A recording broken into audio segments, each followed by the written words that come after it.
Pat, that roadblock involves whether or not Congress will include funding for President Trump's request for a border wall. That request could throw a monkey wrench into this week's talks to meet the Friday budget deadline. Caitlin Burke has this look at where things stand.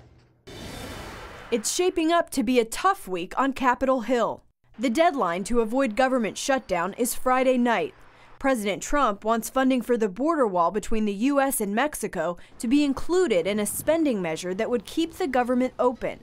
That's prompted a possible standoff between the Trump administration and lawmakers from both parties, particularly Democrats, who oppose the wall.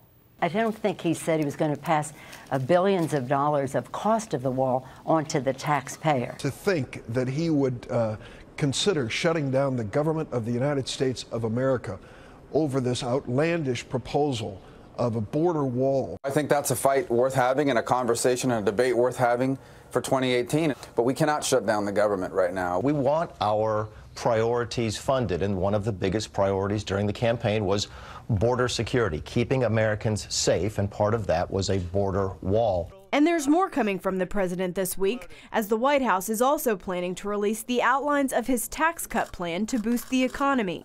The moves come as a new ABC Washington Post poll shows that President Trump has a 42% approval rating.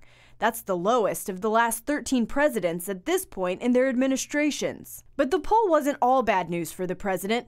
It also showed that if the election were held today, Trump would still beat Hillary Clinton 43 to 40% in the popular vote among people who voted last year.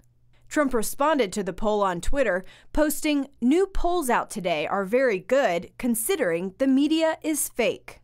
Polls aside, the president and congressional Republicans are going to be working hard this week to make sure they avoid a shutdown of the government. Caitlin Burke, CBN News.